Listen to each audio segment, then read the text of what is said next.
स्वागत है हमारे इस YouTube channel Munna study classes में। दोस्तों आज की इस वीडियो में हम लोग बात करने वाले हैं क्लास 10th के हिंदी वार्णिका का।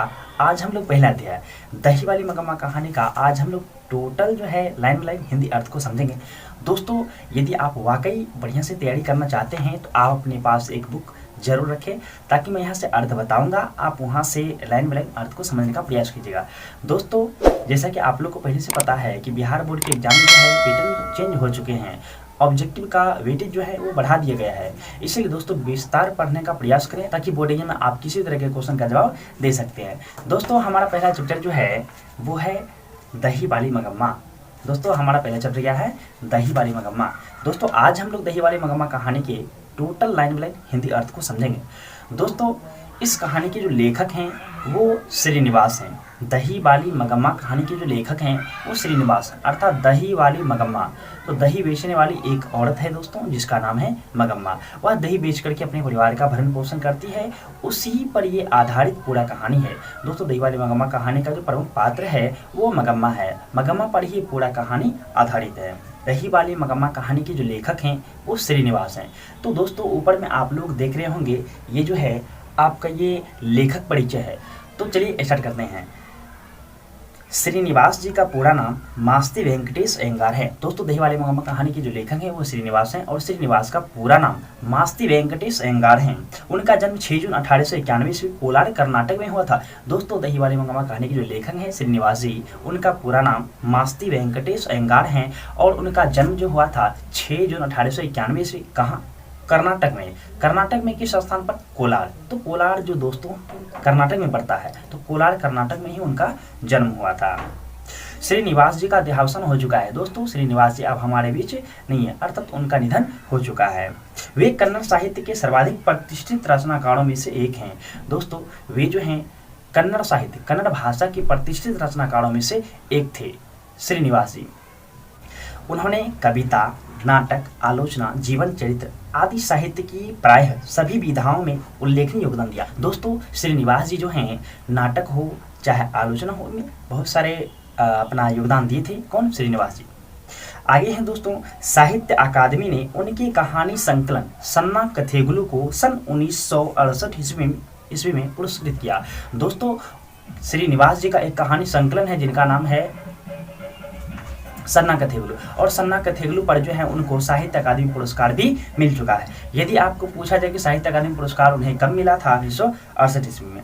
उन्हें ज्ञानपीठ पुरस्कार भी प्राप्त हुआ। दोस्तों श्रीनिवास जी को ज्ञानपीठ पुरस्कार भी मिल चुका है। यह कहानी कन्नड़ कहानी है। दोस्तों हमारा जो दही वाली मगम्मा कहानी है ये कहाँ से लिया गया है? तो ये लिया गया है कन्नड़ कहानियाँ, कन्नड़ साहित्य की जो कहानियाँ हैं उन्हीं से ये कहानी लिया गया है। इस कहानी का अनुवाद B.R. नारायण ने किया है। दोस्तों ये जो कहानी है दही वाली मगम्मा श्रीनिवास जी के द्वारा कन्नड़ भाषा में लिखा गया था, जो हम लोग के लिए पढ़ना संभव नहीं था। तो दोस्तों आज हम लोग शुक्रगुजार हैं B.R. नारायण जी के, जिन्होंने इसका हिंदी अनुवाद करके हम लोगों के समक्ष रखा, और आज हम लोग कर्नाटक की एक कहानी को पढ़ पाते हैं। इनका हिंदी अनुवाद किसने किया था? B.R. नारायण। दोस्तों ये था लेखक परिचय।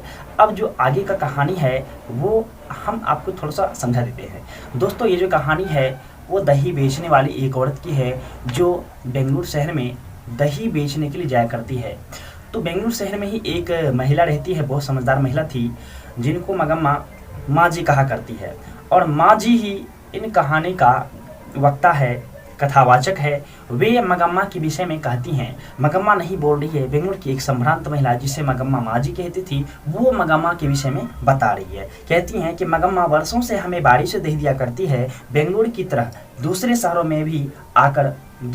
में रोज आकर दही देना और महीने के बाद पैसे लेने को बाड़ी कहते हैं। दोस्तों बाड़ी किसे कहते हैं? किताबी भाषा है दोस्तों, कुछ नहीं है। बाड़ी जैसे कि हम लोग घरेलू भाषा में उसको उठौना कहते हैं। कोई भी वस्तु महीने भर लेते हैं और उसके बाद जो पैसे देते हैं उसे उठौना कहते हैं घरेलू भाषा में, और उसे किताबी भाषा में बाड़ी कहा जाता है। बेंगलुरु की संभ्रांत महिला बोल रही है कि पर लगता है बेंगलुरु में ऐसी बाड़ी का रिवाज नहीं है। कहते बेंगलुरु शहर में जो है ऐसी बाड़ी का कोई रिवाज नहीं है। जिसको जब होता था दही लेती थी और उसके अनुसार पैसे दे देते थे, वहाँ कोई बाड़ी का रिवाज नहीं था। किस शहर में? बेंगलुरु शहर में बाड़ी का कोई रिवाज नहीं था। आमतौर पर जब भी मगम्मा हमारे मोहल्ले में आती तब वह हमारे घर आकर दही लोगी माँ जी। माँ जी बोल रही हैं कि मगम्मा जब भी दही बेचने के लिए आती है हमारे मोहल्ले से ही होकर के आती है, और जब हमारे मोहल्ले में आती है तो हमारे घर के पास रुकती है और कहती है दही लोगी माँ जी। बहुत बढ़िया है और हमें आवश्यकता होती तो हम उससे दही ले लेते और उस दिन के भाव के हिसाब से उनके पैसे दे देते थे, या नहीं रहने पर अगले दिन चुका देते थे। यह हमारी और उसकी बाड़ी की रीति है। मतलब इस तरह जो है हम उनसे दही लेते थे और उनके पैसे हम अगले दिन चुकाते थे, या पैसे रहते थे तो हम उसी दिन दे दिया करते थे। यह हमारी और मगम्मा की बाड़ी की रीति थी। वह अवलूड़ के पास किसी गांव की है। माँ जी कहती हैं कि मगम्मा जो है वह अवलूड़ के पास, अवलूड़ एक स्थान है दोस्तों, अवलूड़ के पास किसी गांव की है। उसके गांव का नाम शायद वेंकटपुर है। दोस्तों पता चल गया कि मगम्मा के गांव का नाम क्या है, वेंकटपुर। वेंकटपुर कहाँ है, तो अवलूड़ के पास एक स्थान है जिसका नाम है वेंकटपुर। तो मगम्मा कहाँ की रहने वाली थी, तो वह वेंकटपुर की रहने वाली थी। यह कुछ ऐसा ही है। माँ जी कहती हैं कि मगम्मा के गांव का नाम जो है वेंकटपुर है, जो अवलूड़ के पास है, या कुछ शायद ऐसा ही उनके गांव का नाम है। आते समय हमारे मोहल्ले से ही होकर ही आना पड़ता है और जाती बार भी हमारी तरफ से ही जाना होता है। माँ जी कहती है कि दही बेचने की जब भी मगम्मा आती है तो हमारे मोहल्ले से ही आती है और जाती बार भी हमारे मोहल्ले से ही होकर के अपना घर जाती है। मैं उससे जरा अच्छी तरह बात करती हूँ। माँ जी कहती है कि मैं मगम्मा से जरा अच्छी तरह से बात करती हूँ, इसीलिए कभी कभी गांव से आते समय और सारा दही खत्म करके जाते समय दोनों बार मेरे पास आ जाया करती, आंगन में थोड़ी देर बैठती, सबसे बातें करती, पान सुपारी खाती। दोस्तों बहुत इंपॉर्टेंट पॉइंट आया है कि मगम्मा क्या खाती थी, तो पान सुपारी खाती। माँ जी कहती हैं कि मगम्मा जब भी दही बेचने के लिए आती है तो हमारे मोहल्ले से ही होकर के आती है और दही जब खत्म हो जाता है तो लौटती है तो हमारे मोहल्ले से ही होकर के लौटती है। मैं जरा अच्छे से उनसे बात करती हूँ, जिसके कारण वह मेरे पास आ जाया करती, आंगन में बैठती, सबसे बातें करती हैं और पान सुपारी खाती है, सबसे बातें करती, पान सुपारी खाती। ना रहने पर कभी कभी हमसे पान सुपारी मांग कर खाकर गाँव जाती। यानी दोस्तों जब भी मगम्मा आती थी माँ जी के घर तो कहती हैं कि पान सुपारी खाती थी, नहीं रहने पर हमसे मंगवा करके खाती थी, लेकिन खा करके घर जाती थी। ऐसे मौके पर यदि मेरे पास समय होता तो अपना दुख सुख भी बताया करती। दोस्तों कहते हैं क्या, माँ जी बोलती है कि यदि हमारे पास उस समय टाइम रहता था तो हम उनसे कुछ बातें कर लिया करते थे।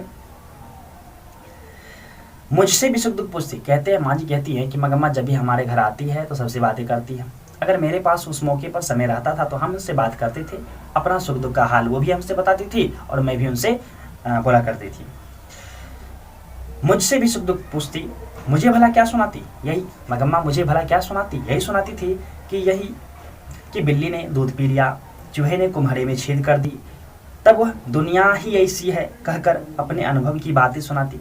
बाद में यह भी कहती कि इस दुनिया में किस ढंग से चलना चाहिए। दोस्तों मगम्मा जो है बहुत अनुभव से बातें करती थी। माँ जी कहती है कि मगम्मा जब आती थी हमारे घर तो अपना सुख दुख भी बताया करती थी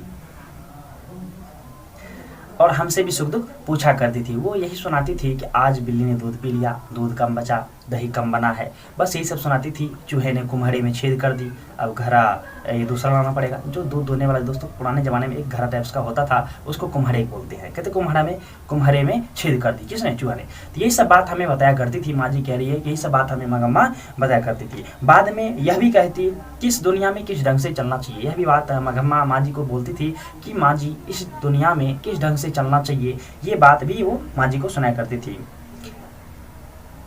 मगम्मा मुझे अच्छी लगती। माँ जी कहती कि मगम्मा मुझे अच्छी लगती थी, मुझ में और उसमें घनिष्ठता, मतलब बहुत घनिष्ठता हो गई। कहने का मतलब दोस्तों हमेशा आप जिस व्यक्ति से मिलेगा तो घनिष्ठता तो हो ही जाता है। उसी तरह से मगम्मा डेली जो है उनसे माँ जी से मिला करती थी, जिसके कारण कहती हैं माँ जी की मुझ में और उनमें घनिष्ठता हो गई। कोई 1 महीने पहले की बात, अब दोस्तों कहानी स्टार्ट होता है। माँ जी 1 महीने पहले की बात बता रही है मगम्मा से संबंधित।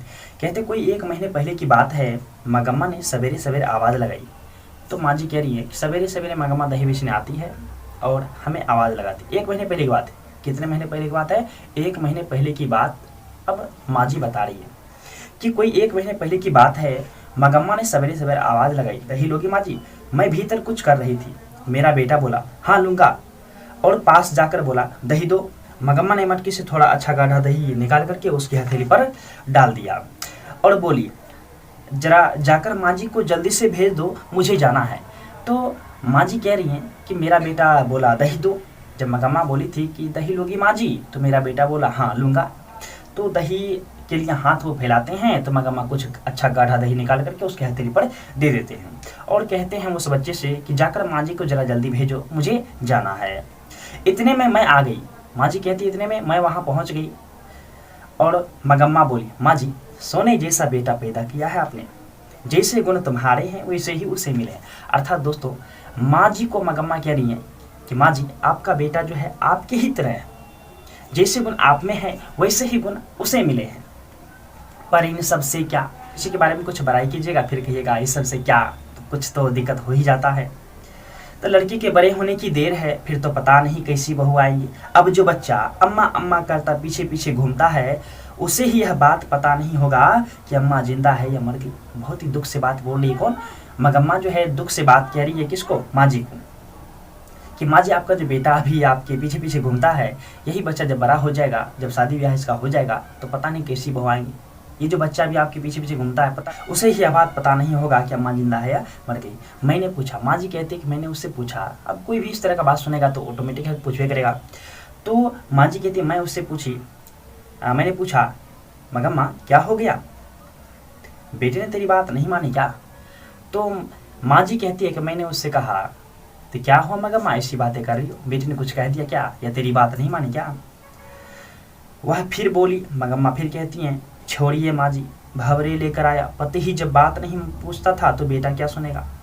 माँ जी को इस बातों से कुछ दुख का अनुभव हुआ। इस पर मैंने पूछा, माँ जी पूछती हैं क्या हुआ, तेरे घर वाले ने तेरी बात नहीं मानी क्या? जब मगम्मा बोली थी कि छोड़िए माँ जी, भंवरे लेकर आया, अर्थात मेरा पति जो है मुझे ब्याह करके लाया, वही मेरा बात नहीं पूछता था तो बेटा कहाँ से पूछेगा। इस बात को सुनने के बाद माँ जी कहती हैं तो क्या हुआ, तेरे घर वाले ने तेरी बात नहीं मानी क्या? वह कहने लगी, मगम्मा बोलने लगी, अरे माँ जी मेरे भाग्य में एक अच्छी धोती नहीं थी, किसी और ने पहन ली, वह साड़ी के चक्कर में उसी के पीछे लग गया। अर्थात वो अपने पति के विषय में बता रही है कि मेरे नसीब में एक अच्छी साड़ी नहीं थी, किसी और ने पहन ली, वह उसी के पीछे पड़ गया। कहने का मतलब दोस्तों मगम्मा के प्रति जो उनका पति का ध्यान नहीं था। जो भी हो वह समझता रहा मेरा घर है, मेरी घरवाली है, इसीलिए मैं भी चुप रही कि घरवाला तो है। मगम्मा माँ जी को बता रही है कि मैं यही समझती रही जीवन भर कि मेरा घरवाला तो है, चलो कोई बात नहीं, कुछ भी करता है तो घरवाला तो है ही ना, इसीलिए मैं भी चुप रही कि घरवाला तो है। सच कहती हूँ माँ जी, अमृत बेचती रही पर पति खा गई। तो दुख से बात मगम्मा बता रही है, क्या बताओ माँ जी, मैं अमृत बेचती रही जीवन भर, पति पर कभी ध्यान नहीं दिया, जिसके कारण आज मेरे साथ मेरे पति नहीं है, वो किसी दूसरे के पीछे पड़े थे, भाग गए थे, मतलब नहीं था उनके पास भी। मगम्मा का जो पति है वह इनके साथ भी नहीं है, पता नहीं मेरे नसीब में क्या क्या लिखा है। अब मगम्मा कहती है पर आपको एक बात बता देती हूँ, ये एक बात कहती हूँ ध्यान रखिएगा, घर वाला जब घर आए तो अच्छी तरह कपड़े लत्ते पहनकर घुमा कीजिए। तो मगम्मा माँ जी को एक हिदायत देती है या सलाह देती है, कहती है कि घर वाला जब घर आए तो अच्छी तरह कपड़े लत्ते पहन करके घुमा कीजिए। मर्दों का मन बड़ा चंचल होता है, उनकी पसंद की साड़ी ब्लाउज पहनकर घुमा कीजिए, फूल इत्र इत्यादि लगा करके उनके मन को बस में करना चाहिए। आपने जो साड़ी पहन रखी है काम धंधों के लिए तो ठीक है, जब घर में अकेली रहती हैं तब तक के लिए ठीक है, शाम के समय एक बढ़िया साड़ी पहन करके रहना चाहिए। अब इस बात को सुनने के बाद किसी को हंसी आ ही जाएगा। तो माँ जी कहती है मुझे जरा हंसी आ गई, लेकिन ऐसा लगा कि अनुभव से कितनी बड़ी बात कह रही है। साथ ही यह दुख भी हुआ कि उस अनुभव के पीछे दुख छिपा था। माँ जी कहती है कि यह बात सुनने के बाद मुझे कुछ आश्चर्य भी लगा, लेकिन मैंने फिर सोचा कि इस बात के पीछे बहुत दुख छिपा है। मैं बोली हाँ मगम्मा, बातें सोनिया सच है। कहने का मतलब तुम्हारा बात जो है, तुम जो कह रही हो वह बिल्कुल 100 में 100% सही है, बिल्कुल सत्य है। बाद में बोली मगम्मा बोलती है कि देखिए माँ जी, आदमी को ढंग से बस में रखने के 3-4 गुण हैं। तो माँ जी को मगम्मा बताती हैं कि आदमी को बस में रखने के कितने 3-4 गुण हैं। कहते हैं कुछ लोग कहते हैं कि टोना टोटका करा दो या जड़ी बूटी खिला दो। अरे कहावत है ना, दबा करने से तो मसान ही जगता है। ऐसे लोग की बातें नहीं सुननी चाहिए। देखिए दोस्तों, मगम्मा जो है कितनी अनुभव से बातें कह रही है, माँ जी को बता रही है कि कुछ लोग कहते हैं कि टोना टोटका करा दो, जड़ी बूटी खिला दो, वो आदमी आपके बस में हो जाएगा। इस तरह का जो मगम्मा है वो कहती है इस तरह के लोगों की बात नहीं सुननी चाहिए। कोई ना कोई स्वाद की चीज़ बना करके दीजिए। देखिए दोस्तों, बहुत ही इंपॉर्टेंट चीज़ बता रही है माँ जी को मगम्मा, कोई ना कोई स्वाद की चीज़ बना कर दीजिए। आंखों को तृप्त करने को अच्छी तरह से कपड़े लत्ते पहन ओढ़ कर, दुखी रहने पर भी हंस करके बातें कीजिए। घर के लिए जो चाहिए एक बार खूब मंगवा लीजिए, बार बार मत मंगाइए। पैसा पैसा जोड़कर जरूरत पड़ने पर 2 रुपये उन्हें थमा देना चाहिए। माँ जी को मगम्मा बता रही हैं कि माँ जी, आदमी किस तरह से वश में होते हैं, अपने पति को आप किस तरह से वश में रख सकते हैं। कहते हैं मैंने कोई स्वाद की चीज़ बना करके दीजिए, दुखी रहने पर भी हंस करके बातें कीजिए, पैसा पैसा जोड़ करके कभी ज़रूरत पड़ने पर उनको 2-4 पैसे दे दीजिए, जो चीज़ चाहिए एक बार खूब मंगवा लीजिए। ये 3-4 गुण जो है मगम्मा माँ जी को बताती हैं। ये हैं सबसे बड़े टोने टोटके। तो याद रखिएगा दोस्तों, यदि आपको क्वेश्चंस पूछे जाएँ कि मगम्मा माँ जी को आदमी को वश में करने के कौन कौन से 3-4 गुण बताए थे, आप वहाँ पे लिख दीजिएगा, इन सारे बातों को लिख दीजिएगा। ये हैं सबसे बड़े टोने टोटके। घर वाली अगर ऐसा करे तो घर वाला घर में कुत्ते की तरह रहता है, अगर ऐसा ना करे तो गलियों में भटकता है। कहते हैं कि इस तरह से अगर घर वाली करती है तो उसके जो घर वाला है यानी पति, वो कुत्ते की तरह रहते हैं, अगर इस तरह से नहीं करेंगे तो घर में नहीं रहते। कहने का मतलब क्या, भटकते रहते हैं, अगर ऐसा ना करे तो गलियों में भटकता है। मुझे मगम्मा की बात के चमत्कार से आश्चर्य हुआ, 2 इधर उधर की बातें करके मैंने उसे भेज दिया। माँ जी कहती है कि इसके बातों से मुझे बहुत आश्चर्य लगा, कितनी बड़ी बड़ी बातें कह रही थी, इसमें कुछ दुख तो था ही। कोई 15 दिन पहले की बात है ये दोस्तों, जो बात अभी मैंने आपको बताया है ये 1 महीने पहले की बात है। अब माँ जी कोई 15 दिन पहले की बात बता रही है, कह रही है कोई 15 दिन पहले जब मगम्मा घर आई, यानी मगम्मा जब दही बेचने आती थी ना, तो वो लेखक के घर, ये माँ जी के घर आया करती थी। तो उसी में कहती है कि कोई 15 दिन पहले की बात है, जब मगम्मा घर आई तो लगा वह कुछ दुखी है। माँ जी कहती है कि जब 15 दिन पहले मगम्मा मेरे घर आई थी तो लगा कुछ बेचारी दुखी है। मैंने पूछा क्यों मगम्मा, ऐसी क्यों हो? वह बोली क्या बताऊं माँ जी, ऐसा लगता है कि मेरी अब किसी को ज़रूरत ही नहीं है। यह कहकर उसने अपने पल्ले से आंसू पोंछे। मतलब दुख से मगम्मा बोलती है क्या बताऊं माँ जी, लगता है मेरी किसी को ज़रूरत नहीं। यह कह करके वह अपने पल्लू नहीं होता दोस्तों, उससे क्या क्या अपना आंसू पोंछ ली। मैंने पूछा क्या हुआ, बेटे ने कुछ कह दिया क्या? उसने कहा हाँ माँ जी। मगम्मा को मैंने पूछा कि बेटे ने कुछ कह दिया क्या? तो उसने कहा हाँ माँ जी, कुछ ऐसा ही हो गया, बहू ने किसी बात पर पोते की खूब पिटाई कर दी। तो मैंने कहा क्यों री राक्षसी, इस छोटे से बच्चे को क्यों पीट रही है? तो मेरे ऊपर चढ़ बैठी, खूब सुनाई उसने। तब मैंने भी उससे कह दिया रे मैं तेरे घर वाले की माँ हूँ, तुम उसे इतनी जमान आती है, आने दी तो उसे। तो ये मगम्मा बता रही है माँ जी को कि उसकी बहू उसके पोते को किसी बात के कारण पीट रही थी। तो अब दादी के सामने पोता को पीटा जाएगा तो गुस्सा आ ही जाता है। तो दादी जो है, ये मगम्मा जो अपना पोता की पिटाई को देख करके गुस्सा हो जाती है और कहती क्यों नहीं राक्षसी, छोटे से बच्चे को क्यों पीट रही है। उसी में क्या होता है दोस्तों, सास बहू में झगड़ा उत्पन्न हो जाता है। और कहते हैं मगम्मा गुस्से में आकर के कहती है अरे मैं तेरे घर वाले की माँ हूँ, तुम मुझसे इतनी जबान लड़ती है, आने दी तो उसे। मतलब बेटे के विषय में बता रही है कि आने दी मेरे बेटे को। वह महाराजा घर आया। महाराजा किसे कहा गया दोस्तों, अपने बेटे को कहा कि वह महाराजा घर आया। उससे मैं बोली देख भैया, इसने बेमतलब में अनजान बच्चे को इतनी जोर से पीटा, मैंने मना किया तो मुझे ही चार सुनाती। तू जरा अपनी घरवाली को अकल सिखा। इस पर वह बोली मतलब क्या, जब अपने बेटे को ये मगम्मा अपनी बातें बता रही थी तो उसी बीच में उसकी बहू बोलती है कि मुझे क्या अकल सिखाएंगे, लड़का अगर कुछ उधम करता है तो उसे मना करने का हक मुझे नहीं, तुमने जैसे इन्हें पैदा किया वैसे ही मैंने उसे पैदा किया, मुझे क्या अकल सिखाने चली है। मतलब ये देखिए दोस्तों, अब छोटी सी बात के कारण झगड़ा कितना बढ़ रहा है। मगम्मा की बहू का नाम था नजम्मा। तो मगम्मा अपने बेटी से कुछ कह रही थी तो उसके बीच में ही नजम्मा मगम्मा से कहने लगती है, मतलब उसके झगड़ा होता है दोस्तों, इस तरह का बात हो ही जाता है। अब कहते हैं जो भी हो माँ जी, मगम्मा बोल रही है माँ जी को बता रही है कि जो भी हो माँ जी, वह उसकी घर वाली है, मैं माँ हूँ, उसे कुछ कहा तो पलट कर जवाब देती है, मुझे कहे तो मैं क्या कर सकती हूँ। इस पर वह बोला, नहीं अपने बेटे के विषय में मगम्मा बोल रही है कि इस पर वह बोला हाँ माँ, वह अपने बेटे को मारती है, तुम उसके झगड़े में क्यों पड़ती हो, तो मुझे दंड दो। तब मैंने कहा इतना बोल उसका बेटा। अब वहाँ दोस्तों उसके बेटे का यही कर्तव्य होना चाहिए, दोनों को समझा दे, लेकिन देखिए यहाँ पे उल्टा ही हो गया, माँ को ही उल्टा बोल रहा है। कौन? उसका बेटा। कहते हैं कि मैं तेरा बेटा हूँ तो मुझे दंड दो, तुम उसके झगड़े में क्यों पड़ती हो। ये सब बात सुनने के बाद मगम्मा कहती है अरे क्या रे, मुझसे गलती हुई है क्या? मुझे बहुत गुस्सा आया माँ जी, बात मेरे मुंह से निकल ही गई। क्या कहता है रे, बीबी ने तुझ पर जादू फेरा है। वह बच्चे को पीटे तो भी ठीक, अब मुझे गाली दे तो भी ठीक। बहुत अच्छे, बहुत अच्छे।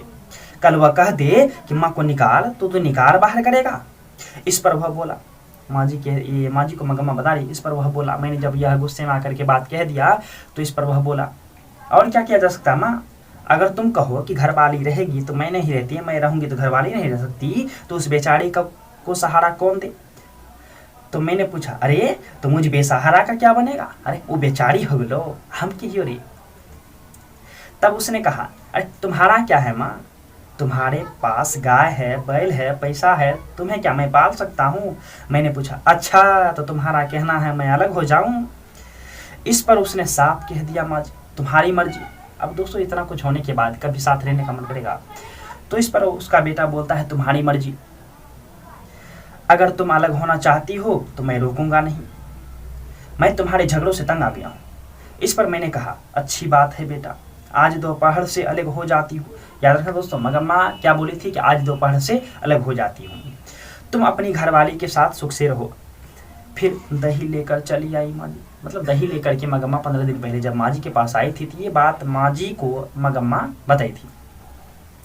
आगे समझिए दोस्तों, मैंने दही लेकर के, उस दिन का 15 दिन पहले का बात है, माँ जी बोल रही हैं कि मैंने दही लेकर के पैसे दिए और कहा, जाने दो मगम्मा, घर जाओ, सब घर जाओ, ठीक से रहो, सब अपने आप ठीक हो जाएगा। तो माँ जी उनको समझा रही हैं, अरे मगम्मा कोई बात नहीं, घर है तो इस तरह का झगड़ा हो ही जाता है, ठीक से रहो, कोई दिक्कत नहीं, झगड़ा सब समझ जाएगा। अगले दिन मगम्मा आई तो पिछले दिन जैसे दुखी नहीं लग रही थी, लेकिन मन पहले की तरह हल्का नहीं था। मतलब माँ जी कहती है कि अगले दिन जब मगम्मा आई तो पहले की तरह दुखी नहीं थी, लेकिन मन पहले की तरह हल्का नहीं था। मैंने पूछा, झगड़ा निपट गया कि नहीं? माँ जी कहती है कि मैंने पूछा, झगड़ा निपट गया कि नहीं? इस पर उसने जवाब दिया, नहीं। मगम्मा बोलती है, अरे वह निपटने देगी क्या? कल दही बेच कर गई तो मेरे बर्तन भांडे सब अलग रख दिए, एक कुठले में रागी और एक में चावल, थोड़ा सा नमक मिर्च सब एक तरफ रखकर खुद खाकर और अपने पति को खिलाकर पांव पसारे बैठी थी। मगम्मा कहती है कि माँ जी जब दही बेच करके कल गई थी तो मैंने सब कुछ अलग करके एक जगह रख दिए थे, खुद खा करके और अपने पति को खिलाकर आराम से बैठी थी। आप बताइए माँ जी, झगड़ा कैसे निपटेगा? अब तो दोस्तों झगड़ा तो बढ़ ही गया, तो झगड़ा का वयस अब तो खत्म होने वाला है नहीं। मैंने थोड़ा हिट्टू बनाकर खाया, हिट्टू का अर्थ खिचड़ी होता है। मतलब मगम्मा कहती है कि उसके बाद मैंने थोड़ा खिचड़ी बना करके खाया। शादी के बाद बेटा कभी अपना रहता है माँ जी? तो मगम्मा कहती हैं कि शादी के बाद कभी भी बेटा अपना नहीं रहता है माँ जी। ठीक है, जब उन्हें ही नहीं चाहिए तो मैं ही क्यों ज़बरदस्ती करूँ? अलग ही रहने लगी माँ जी। रोज उस बच्चे को थोड़ा सा दही देकर बाद में बेचने आया करती थी। आज ठीक उसी समय उस बच्चे को लेकर कहीं चली गई थी। कहते हैं दोस्तों, तो मगम्मा का एक पोता था जिससे मगम्मा अधिक प्रेम करती थी।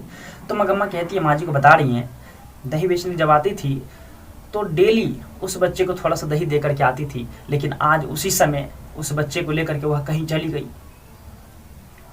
मैं जानती हूँ कि यह उसकी चाल है, उससे बात ना कर पाऊँ, इसीलिए वह लेकर के कहीं चली गई। तो मुझे लगा, मगर माँ जी कहती है कि इतनी छोटी सी बात की कैसी रामायण बनती जा रही है। मुझे आश्चर्य हुआ, पर मैं इसमें कुछ नहीं कर सकती थी। स्वाभाविक है दोस्तों, तो इसमें माँ जी इसमें क्या कर सकते थे? वो तो मगम्मा के घर का मैटर है, तो इसमें माँ जी कह रही कि मैं उसमें कुछ नहीं कर सकती थी। इधर उधर की कुछ बातें करके मैंने मगम्मा को विदा किया। बाद में 2-1 दिन मैंने वह बात उठाई ही नहीं। मतलब माँ जी कहती है कि 2-3 दिन तक मैंने उससे वह बात पूछी ही नहीं। ऐसा लगा कि वह अलग ही रहने लगी। एक दिन उसी ने पूछा, माँ जी आप जो मखमल पहनती है ना, वह कैसे गज मिलती है? एक दिन मगम्मा ही माँ जी से पूछती है कि माँ जी आप जो मखमल पहनती हैं वह कैसे गज मिलती है? माँ जी कहती है, मैंने पूछा, क्यों मगम्मा? तो वह बोली, इतने दिन बेटे और पोते के लिए पैसा जोड़ती रही, अब भला क्यों जोड़ूं? मैं भी एक मखमल की ब्लाउज पहनूंगी। दोस्तों याद रखना कि मगम्मा किस कपड़े की ब्लाउज पहनना चाहती थी? तो मखमल की ब्लाउज पहनना चाहती थी। ऑब्जेक्टिव क्वेश्चन आपसे पूछे जाएंगे। मैंने कहा, अरे मगम्मा एक ब्लाउज के 7-8 रुपये लगते हैं। एक ब्लाउज के कितने रुपये लगते थे दोस्तों? 7 या 8 रुपये लगते थे। उस दिन मगम्मा ने जाकर दर्जी से वह कपड़ा लिया और वहीं सिलने के लिए दे दी। दूसरे दिन पहन कर आई, मुझसे कहने लगी, देखिए माँ जी मेरा श्रृंगार। मगम्मा जब दूसरे दिन कपड़े पहन करके ब्लाउज पहन के आती है तो माँ जी को दिखाती है, देखिए माँ जी मेरा श्रृंगार। तो मगम्मा दुख से कहती है, घर वाले के रहते एक अच्छी साड़ी नसीब नहीं हुई, वह तो किसी के पीछे लगा था। मैंने बेटे के लिए पैसे जोड़े, अब वह लड़का ऐसा हो गया, अब कैसा है मेरा श्रृंगार। मंगम्मा दुख से कहती हैं कि उनकी जिंदगी उनके रहते तो एक साड़ी नसीब नहीं हुई। मैंने बेटे के लिए पैसा जोड़ जोड़ करके रखा, लेकिन बेटा ही अब ऐसा हो गया, अब कैसा है मेरा श्रृंगार। मुझे लगा, माँ जी कहती है, मुझे लगा बेटे से अलग होने के कारण दुख से मंगम्मा को जरा मति भ्रम हो गया। कहने का मतलब हो जाता है दोस्तों कि जब काफ़ी दुख आता है तो इस तरह उल्टा पुल्टा काम तो करना शुरू कर ही देता है लोग। होता है जब ज़्यादा दुख आ जाता है तब हर किसी को ऐसा ही हो जाता है। मैंने कुछ न कहा, पर सोचा कि इस जैकेट के कारण, जैकेट किसको कहा गया, वही मखमल की ब्लाउज को जैकेट कहा गया, इस जैकेट के कारण उसे किसी दूसरे से झगड़ा मोल लेना पड़ेगा। माँ जी ने सोचा कि जरूर इसको जो है इस जैकेट के कारण जो है किसी से झगड़ा मोल लेना पड़ेगा। उनके गाँव का एक लड़का था जो बेंगलुरु में पढ़ रहा था। तो कहते हैं मंगम्मा के ही गांव का एक लड़का था जो बेंगलुरु में पढ़ता था। वह फिरंगियों की तरह अथवा पढ़े लिखे हम जैसों की तरह जरा नफारत से कॉलर टाइप पहनता था। माँ जी कह रही है कि मंगम्मा के ही गांव का एक लड़का था जो बेंगलुरु में पढ़ता था, वह पढ़ा लिखा था और एकदम अंग्रेज की तरह कॉलर टाइप पहनता था। उसने एक दिन मंगम्मा को देखकर पूछा, क्या बात है अम्मा, एकदम मखमल की जैकेट पहन ली। तब मंगम्मा ने कहा उस लड़के को, क्या रे लड़के, यूं बड़ के बातें कर रहा है, तू गले में फांसी लटकाए घूमता है, मैं जैकेट नहीं पहन सकती, दोनों में तुम्हें में हो गई। पास खड़े 4 लोग हंस पड़े। अब दोस्तों ये जो मंगम्मा थी मखमल की ब्लाउज पहन के कहीं जा रही थी, तो वो लड़का वहाँ मिला, कहते क्या बात है अम्मा, मखमल की ब्लाउज पहन ली। इतने में मंगम्मा भी बोल पड़ी, क्या रे लड़के, तू गले में फांसी लटकाए घूमता है, मैं जैकेट नहीं पहन सकती। बस दोनों में झगड़ा हो गया। अब पास खड़े 2-4 लोग हंस पड़े। अगले दिन मंगम्मा ने ही यह बात मुझे बताई थी। माँ जी कहती है कि अगले दिन मंगम्मा ने ही यह बात मुझे बताई थी। दूसरे की बात तो दूर, बहू ने भी मंगम्मा को सुनाते हुए कहा था। अब दोस्तों घर में झगड़ा होता है, किस तरह का हो ही जाता है। बहू ने मंगम्मा को सुनाते हुए कहा था कि बहू को एक जैकेट सिला कर नहीं दी, सास अलग हुई और अब मखमल की जैकेट पहनने लगे, मतलब ताने दे रही है। मंगम्मा की बहू जो है मंगम्मा को ताने दे रही है कि साथ थी तो बहू को एक जैकेट सिला के नहीं दिया, अलग हुई तो बस जैकेट पहनने लगी। मंगम्मा ने ब्याह में बहू को कर्णफूल, करे, झुमकी, कान की जंजीर, कंठी, तगड़ी सब दिया था। दोस्तों याद रखना, मंगम्मा जो है अपने बेटे की शादी में बहू को क्या क्या दिया था, तो कर्णफूल, करे, झुमकी, तगड़ी सब दिया था दोस्तों। बाद में साल के साल कोई ना कोई गहना बनवा देती थी। देखिए दोस्तों मंगम्मा अपनी बहू से कितनी प्रेम करती थी। कोई ना कोई साल के साल कोई वस्तु उसको बना करके, कोई सोना का ये जो भी हो वो बना करके कुछ ना कुछ दे दिया करती थी। वह तो बहू को याद नहीं रहा। मंगम्मा उसकी बात सुनकर 1-2 बार तो चुप रही। बाद में वह अपने को रोक ना पाई, मतलब हमेशा वह जो ताने दे रही थी उसकी बहू, तो 1-2 बार तो मंगम्मा चुप रही, लेकिन अपने को फिर रोक ना पाई। बाद में वह अपने को रोक ना पाई। एक दिन रात को जाकर बेटे से कह दिया, अरे तेरी घरवाली बड़े बड़े बातें बनाती है, मेरी जैकेट पर ताने कसती है, कहती है कि मैंने उसे कुछ नहीं दिया। क्या मैंने उसे कुछ नहीं दिया? करे, कर्णफूल, झुमकी, पता क्या ये सब मेरे दिए हुए नहीं है? बहू ने पति को बोलने का मौका ही नहीं दिया। वह बोली, अब तो घर वाला भी नहीं है, ऊपर से बुढ़िया भी हो गई, अब कर्णफूल और तगड़ी पहनोगी, ले जाओ पहन लो। बेटे ने उससे कहा, क्यों री तू बकवास किए जा रही है। इस बार जो है दोस्तों अपने पत्नी को वो बोलता है, क्यों री तू बकवास किए जा रही।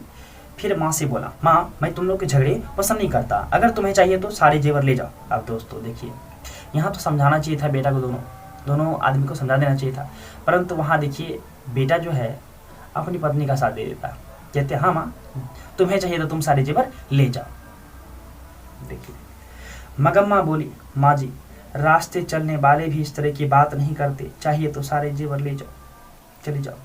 कहकर उसने सारा दोष मुझ पर ही मत दिया, नहीं सारा दोष लगा दी, किस पर? मंगम्मा पर ही सारा दोष उसका बेटा भी लगा दिया। अब यह जन्म किस लिए?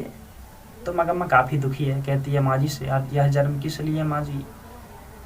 यह सुन करके मुझे बड़ा आश्चर्य हुआ। माँ जी कहती है क्या सुन करके? यह बात सुन करके मुझे बड़ा आश्चर्य हुआ, वह भी इसलिए कि बुढ़िया ने अपने पोते को पीटने से मना किया था।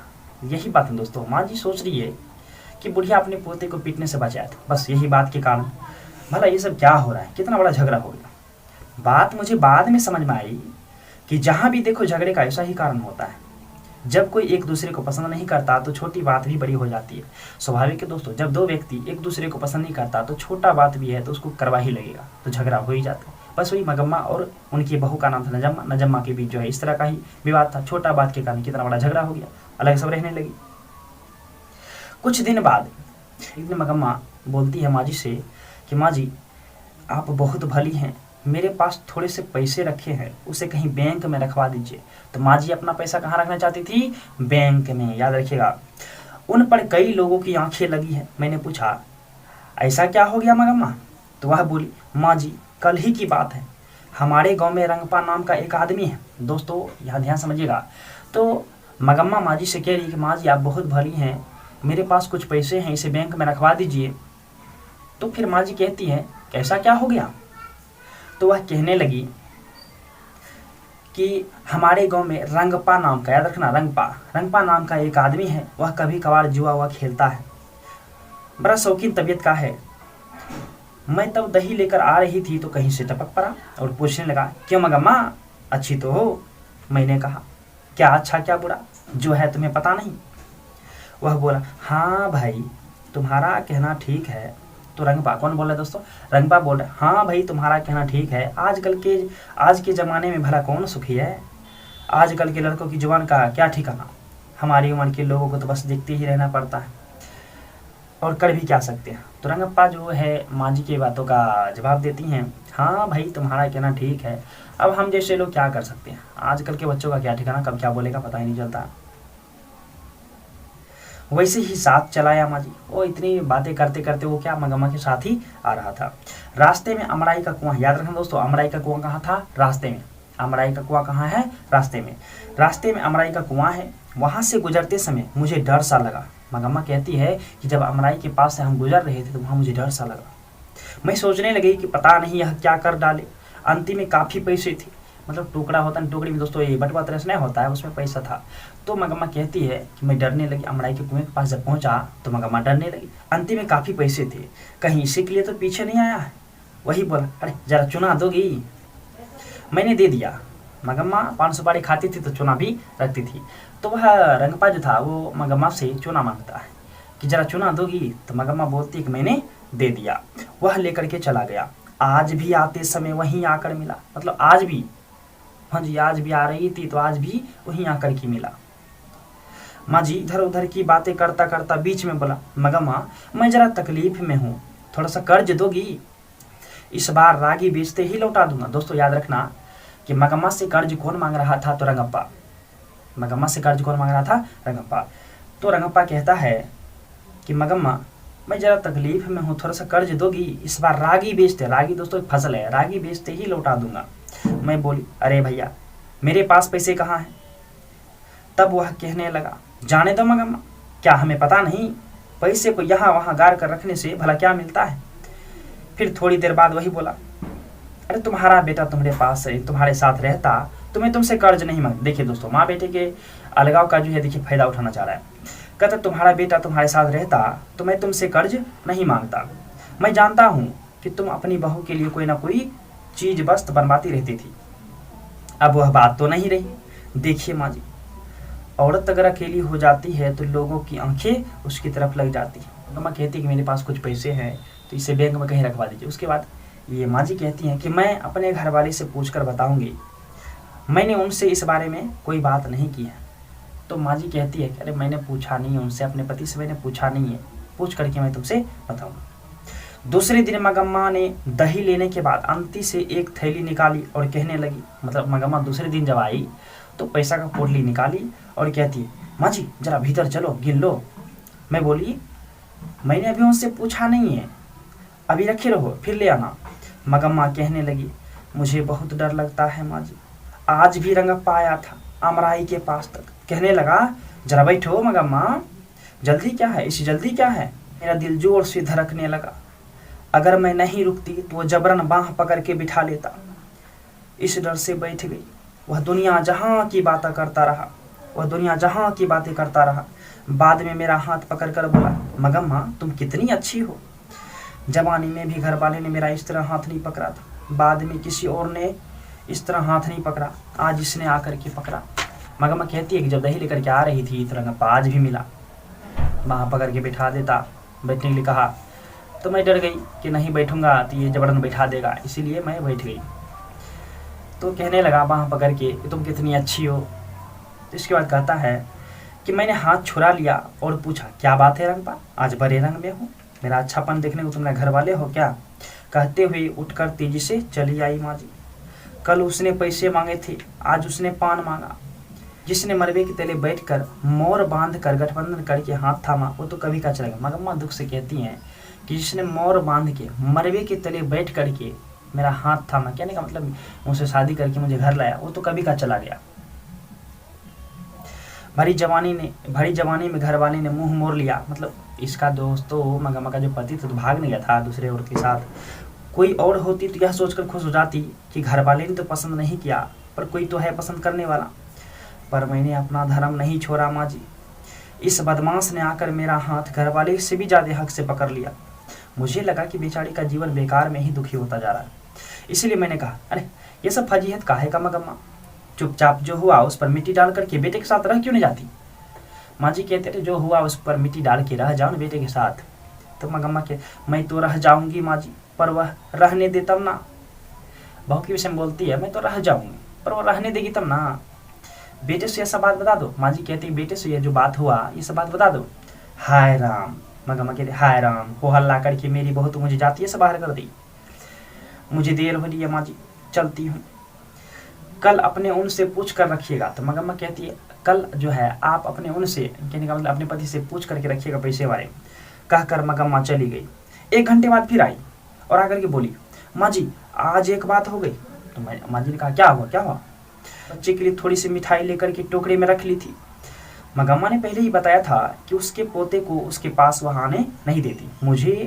इसीलिए मुझे समझ में नहीं आया कि बच्चा कौन सा है। मैंने पूछा, अरे किस बच्चे के लिए मिठाई ले जा रही थी? और कौन सा बच्चा माँ जी, मेरा पोता ही तो। तुमने तो कहा था वे तुम्हारे पास नहीं आने देते। अरे उसकी माँ तो मना करती है, पर बच्चा रुक सकता है क्या? आंख बचाकर आ ही जाता है। कभी कभार जरा दूध पी जाता, कभी दही मांग लेता, थोड़ा सा कुछ मिल जाने पर नाच उठता, जरा भी स्वर मचा, अरे तेरी माँ सुन लेगी। बच्चे को होता नहीं दोस्तों, कहते हैं कि जरा भी स्वर मचाता था, अरे तेरी माँ सुन लेगी, कहते ही चुप हो जाता। बच्चों का खेल ही तो असली खेल है माँ जी। उसी के लिए थोड़ी सी मिठाई लेकर के रखी थी। वह सूखा पुड़ है ना, उधर से आ रही थी, वहाँ एक आम का पेड़ है ना, उस पर बैठा कौवा झट से मिठाई की पुड़िया ले गया। आज कैसी अजीब बात हो गई। तो मगम्मा माँ जी को ये बात बता रही है कि वो सूखापुर है ना, सूखापुर से आ रही थी तो वहाँ एक आम का पेड़ है, वहाँ पर जो है आम के पेड़ पर से एक कौवा आया, मिठाई का पुड़िया लेकर के भाग गया। एक मिठाई की पुड़िया चली गई तो क्या हुआ? माँ जी कहती है, अरे एक मिठाई का पुड़िया ले गया तो क्या हो गया, फिर से खरीद लो। यह बात नहीं माँ जी, कहते हैं कि कौवे से आदमी का स्पर्श नहीं होना चाहिए। दोस्तों इस बात से स्पष्ट होता है कि मगम्मा अंधविश्वासी भी है, कहे सुने पर ज़्यादा ध्यान देती थी। तो कहते हैं कि माँ जी कहते हैं कि कौवे से आदमी का स्पर्श नहीं होना चाहिए, इसीलिए कहा। उससे क्या होता है? माँ जी कहते हैं उससे क्या होता है? कहते हैं उससे जान का खतरा होता है। मुझे लगा कि मेरे दिन पूरे हो चले। माँ जी ये मगम्मा कहती है कि मुझे लगा कि मेरे दिन पूरे हो चले। बाद में यह सोचकर खुशी भी हुई कि चलो अच्छा हुआ, यह जन्म किसी को भी नहीं चाहिए, अच्छा है जल्दी से भगवान के जन्म में पहुंच जाऊँ। ये मगम्मा दुख से कह रही है कि अच्छा ही हुआ जो है, ठीक है जल्दी से भगवान के पास पहुंच जाऊँ। फिर माँ जी कहती है कि तुम भी कैसी पागलपन की बात करती हो, पहले तो कौवे को आसानी से मिठाई मिल जाए ऐसे रख के लाओ। तो माँ जी समझाती है मगम्मा को, अरे तुम तो ऐसे रख के लाती हो कि आसानी से कौवे को मिठाई मिल जाए, अगर वह उठा ले जाए तो कहो जान का खतरा है। यह कौन सी अकल की बात है, जाओ चुपचाप घर जाओ। तो आपका कहना है कोई डर नहीं? अरे डर और कुछ नहीं होता, जितना झगड़ा होता है उम्र बढ़ती है। माँ जी समझाती है, अरे झगड़ा करती है ना, जितना झगड़ा करती है उतना उम्र बढ़ता है, दोबारा उस बारे में मत सोचो, हंसते हंसते घर जाओ। मगम्मा चली गई। यह बात सुनने के बाद मगम्मा अपने घर चली गई। मैं उसकी मानसिक स्थिति सोचकर आश्चर्यचकित हुई। बेटा चाहिए, बहू चाहिए, पोता चाहिए, साथ ही वह घर की बड़ी है। यह लालसा छोटी नहीं है, जीवन के प्रति एक विचित्र सी हो। फिर भी मरने की इच्छा नहीं है और अनिच्छा प्रकट करने का भी मन नहीं। तो दोस्तों माँ जी सोचती हैं कि कैसी औरत है, बेटा चाहिए, बहू चाहिए, सब कुछ चाहिए, फिर मरने का भी इच्छा कभी जाहिर करती है, फिर मरना भी नहीं चाहती है। अजब तरह की बात करती थी।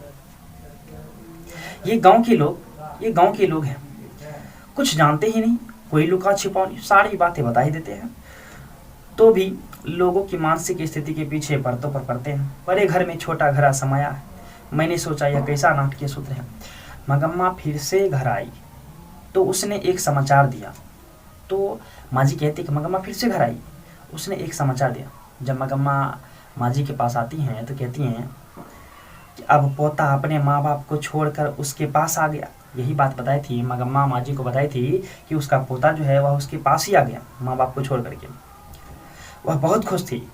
उसके साहस की प्रशंसा करते हुए वह बोली, अरे बित्ते भर का छोरा है, माँ को छोड़ करके चलाने का मतलब क्या है? कल दोपहर को आए लड़के ने कह दिया फिर से माँ के पास नहीं जाऊंगा। इतने दिन चोरी चोरी आया करता था, जब वो घर नहीं पहुंचा तो माँ ने आकर के शोर मचाया, पीटने की धमकी दी। तो बच्चा कहा मैं नहीं जाऊंगा, कह करके मेरी टांग पकड़ करके खड़ा हो गया और कोई चारा ना देख कर मैंने कहा जा बेटा जा, घर चल जा। उसके बाप ने भी आकर बुलाया पर मैं नहीं जाऊंगा कहकर वह मेरे पास ही रह गया। माँ जी 10 दिन से अकेली सोती थी, जरा डर भी लगता था। जो भी हो, मर्द का बच्चा है, देखो भगवान ने उसको कैसी अकल दी। कहती है जवान बेटे ने तो मुंह मोड़ लिया, पर यह बित्ते भर का पोता, अरे मैं तो हूँ। देखिए कहते हैं कि जवान बेटे ने इससे मुंह मोड़ लिया, परंतु उसका पोता जो है कहता है दादी तुम चिंता मत करो, मैं तो हूँ, मैं हूँ ना, तुम चिंता मत करो कहकर आ ही गया। बहू ने तो सारी रात महाभारत में, जब बच्चा घर नहीं पहुंचा तो बहू आकर के पूरी रात एकदम सुनाती रही। लाख जोर लगाने पर भी वह नहीं गया। सुबह यहाँ आते समय तू अकेला कैसे रहेगा कहकर उसे उसकी माँ के दरवाजे पर ले जाकर खड़ा किया। जब वह भीतर चला गया तब मैं यहाँ आई। अब अगर बच्चे को पीते तो क्या करोगी? तो माँ जी कहती है अरे तुम छोड़ करके चली आई हो, अगर अब वह बच्चे को पीते तो क्या करोगी? अरे माँ जी क्या उसे इस बात की खुशी नहीं होगी कि बेटा एक बार तो घर आया, पास रहे तो मारने को मन करता है। देखो माँ जी जब हम इकट्ठे थे तब मुझे कभी नहीं लगा था कि मेरी बहू सुंदर है। देखिए दोस्तों स्वाभाविक है कि जब अलग आदमी होता है, घर के सदस्य अलग होते हैं तो एक दूसरे का जो है गुण दिखाई पड़ता है। तो वही कहती है मगम्मा कह रही है कि मुझे कभी नहीं लगा था कि मेरी बहू सुंदर है, अब दूर से देखती हूँ तो उसकी भौएं चढ़ी रहती है, वैसे बड़ी सुंदर दिखाई देती, इसलिए तो मेरा बेटा लट्टू है वह भी ऐसा ही है। तब यह पता नहीं चलता था, मतलब बेटा के विषय में बोल रहा है, तब वह भी ऐसा है, मेरा बेटा भी वैसा ही है। तब पता नहीं चलता था कि कब घर आता है कब खेत पर जाता है। अब घर के दरवाजे पर बैठी यह देखती रहती हूँ इतनी जल्दी क्यों चला गया, इतनी देर तक क्यों नहीं आया? माँ जी उसे भी ऐसा ही लगता होगा ना? तो मगम्मा कहती माँ जी हमको ऐसा लगता है कि मेरी बहुत सुंदर है, मेरा बेटा भी बहुत सारा काम करता है, तो उसे भी ऐसा ही लगता होगा ना। यदि वह पीटेगी तो कल दही बेचने निकलूंगी तो मेरे साथ ही चला आएगा। अरे 9 महीने पेट में रखकर पीर सहे पैदा किए बच्चे को छोड़ देगी क्या? मगम्मा बहुत अनुभवी है, अनुभव से बातें कह रही है कि अरे माँ जी 9 महीने पेट में रख के पीर सहे बच्चे को क्या वो छोड़ देगी क्या? मुझे यह सोचकर आश्चर्य हुआ कि वह कितनी दूर तक सोचती है। मुझे लगा कि अब कुछ दिनों में इसका झगड़ा निबट जाएगा और सभी सुखी रहेंगे। तो माँ जी को लगा अब इसका झगड़ा खत्म हो जाएगा। इस तरह का घटना जब देखा तो माँ जी को लगता है कि अब इसका झगड़ा खत्म हो जाएगा। हुआ भी ऐसा। 2 दिन बाद लड़का माँ के पास गया, पर उसके दूसरे दिन ही दादी के साथ मैं भी बेंगलोर जाऊंगा कहकर जिद पकड़ी। दोस्तों हो गई बच्चे वाली बात। जब बच्चा जिद कर दे तब तो हो गया, कोई काम हो या ना हो उसके जिद को पूरा करना ही पड़ता है।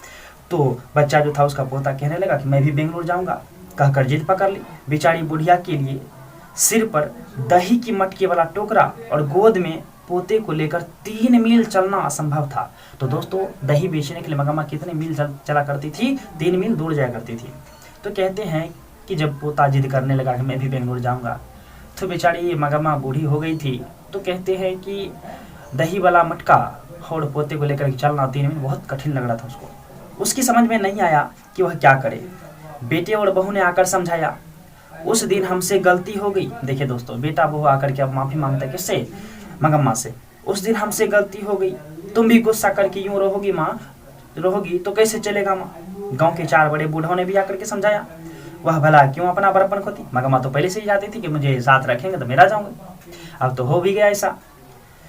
तो मगम्मा अपनी इच्छा से ही फिर खुशी खुशी अपनी बहू के साथ रहने लगी, परंतु पोता तो दादी के पास ही रहने लगा, रहने की जिद पकड़े बैठा। इसीलिए एक नया प्रबंध शुरू हुआ। शुरू से ही दूध दही का व्यापार मगम्मा के हाथ में था। बहू के आने पर भी मगम्मा ने उसे अपने ही हाथ में रखा था। तो कहते हैं जब मगम्मा का बहू आया था तब पर भी वह दही बेचने का जो व्यापार है वो अपने हाथ में ही रखी थी। जब कोई बहू बनकर आती है तो घर के खाने पकाने की जिम्मेदारी उस पर पड़ती है। नहीं दोस्तों, जब बहू नहीं आती है, आज से तुम ही खाना वाना बनाओ, ये तुम्हारा काम है। तो फिर वही कहती है खाने पकाने की जिम्मेदारी उन पर पड़ती है। वास्तव में बात यह थी कि दही बेचने पर 4 पैसे हाथ आते थे। अब पोता ने सदा दादी के पास रहने की हट पकड़ी थी। अम्मा की बहू नजमा कहती है कि कितने दिन तक तुम ये काम कर सकोगी, अब तुम घर में ही रहो, खाना पीना बना करके खुशी से रहो, मैं ये काम देख लेता हूँ, दही बेचने का काम मैं देख लेती हूँ। तो मगम्मा भी कहती ठीक है, कह दिया। और साथ ही यह भी कह दिया कि रोज रोज तुम ही जाने का काम करो, कभी कभी मैं भी चली जाऊंगी। एक दिन सास बहू दोनों आई। तो माँ जी कहती है कि एक दिन सास और बहू दोनों आई, एक की गोद में बच्चा था और दूसरी के सिर पर मटकी वाला टोकरा। तो कहते हैं कि एक दिन मगम्मा और उसकी बहू नजमा दोनों आती है माँ जी के घर पे और कहती हैं, मगम्मा बोलती, यही है माँ जी मेरी बहू, बुढ़िया बेचारी अकेली क्यों रहे, सोच कर इसने फिर से मुझे अपने साथ बुला लिया। साथ ही यह भी कहा कि तुम बेकार में धूप में मत घूमो, तुम बेकार में धूप में मत घूमो। मैंने भी मान लिया। तो मगम्मा कहते मैंने भी इसकी बात मान लिया, आगे से यही दही बेचने आएगी। दोस्तों, मगम्मा जो है अपनी बहू को माँ जी को दिखा देती है। माँ जी को कहती है कि माँ जी आगे से यही दही बेचने के लिए आएगी, मतलब मेरी बहू ही दही बेचने के लिए आएगी। यह बताकर मगम्मा ने बहू को हमें दिखा दिया। मैंने सास और बहू से बात करके उसे संयम से काम लेना चाहिए कहकर 2 बातें अकल की समझाकर दोनों को 5 सुपारी देकर भेज दिया। दोस्तों, मगम्मा और नजमा सास बहू दोनों 5 सुपारी खाया करती थी, दोनों को 5 सुपारी देकर के घर भेज दिया। आजकल वह बहू ही दही मिलाया करती है। अब माँ जी कहती है कि अब जो है उसकी बहू ही दही लाया करती बेचने के लिए। सास के बारे में इतना सब सुना, अब बहू क्या कहती है यह जानने की उत्सुकता मुझे हुई।